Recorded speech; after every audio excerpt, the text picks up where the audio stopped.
All right, let's just get right into it. The elephant in the room, AI and our jobs. There is so much noise out there, so much fear, but what's really going on? Well, we're about to break it all down layer by layer. This is the big one, right?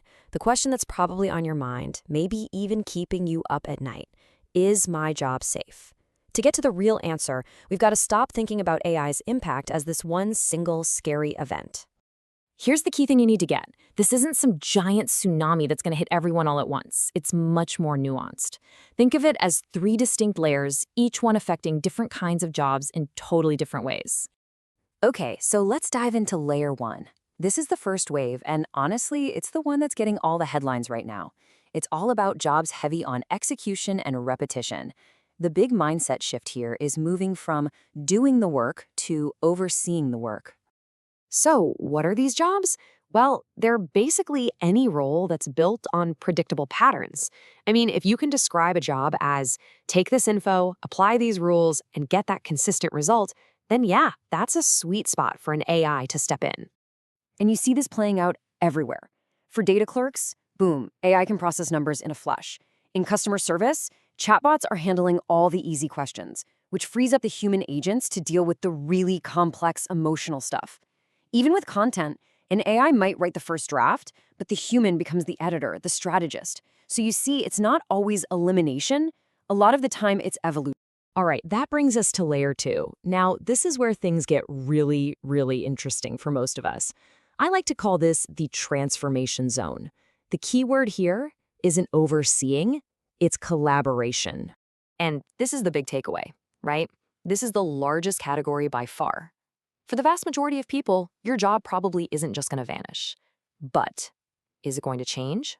Oh, absolutely. Fundamentally. AI becomes your new co-pilot, your super smart assistant. Let's look at a classic example, the middle manager. For years, so much of their job was just chasing down numbers and building reports. AI does that now, like, instantly. So what's left? The important stuff, actually leading people, boosting morale, and setting a real strategic direction for the team. And it's the exact same story for software developers. You know, AI is getting amazing at cranking out that basic, repetitive code. This frees up the developer to think bigger, to focus on designing really complex systems and orchestrating how all the AI pieces fit together. Think about a doctor. An AI can scan 1,000 X-rays and find anomalies a human might miss. That's incredible. But can that AI sit down with a patient, explain the options with real empathy, and help them make a choice? Not a chance. The doctor's job becomes even more human, focused on interpreting the data and making that final call. And yeah, this even hits creative fields like graphic design. You can ask an AI to spit out 100 logo ideas in a minute. Does that mean designers are obsolete? No way. It means the designer is now the art director, the brand strategist who guides the tool to tell an emotional story. Okay, and that brings us to our final layer, layer three, the human edge. This is what we could call the mostly safe zone. And I say mostly because, who really knows what the future holds? But for now, these roles are the most resilient. The key word for this layer is irreplaceability. Why? Because the skills here are just deeply, fundamentally human. These are the things that AI, for all its power, just can't fake. Not with any real authenticity anyway. So what are we talking about here? It's stuff like physical problem solving in a weird, messy basement that's never been seen before. It's genuine empathy, a reassuring hand on the shoulder. It's that spark of a truly original idea, a new hypothesis. And, of course, it's building real, profound trust by reading all those tiny, subtle cues from another person. And you can see these traits everywhere in these jobs, right? A plumber figuring out a unique leak in an old house. A nurse comforting a scared patient and their family. A scientist who has that aha moment in the lab.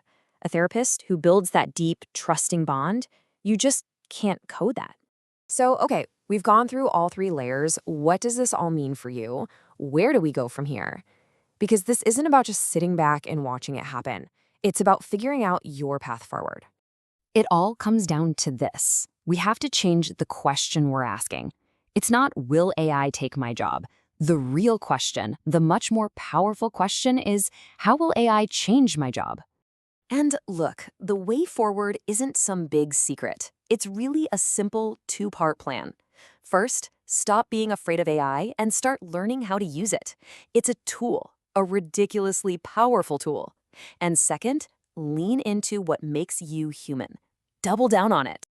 These skills right here, this is the new currency. Critical thinking, so you can actually judge the stuff AI spits out. Creativity, to ask it better and more interesting questions. Empathy, to connect with people on a level a machine can't. And building trust. Honestly, these are going to be your superpowers. So I'll leave you with a question to chew on. After everything we've talked about, what's a job you think is totally 100% immune? Think about it. Because this whole conversation, it's really just getting started.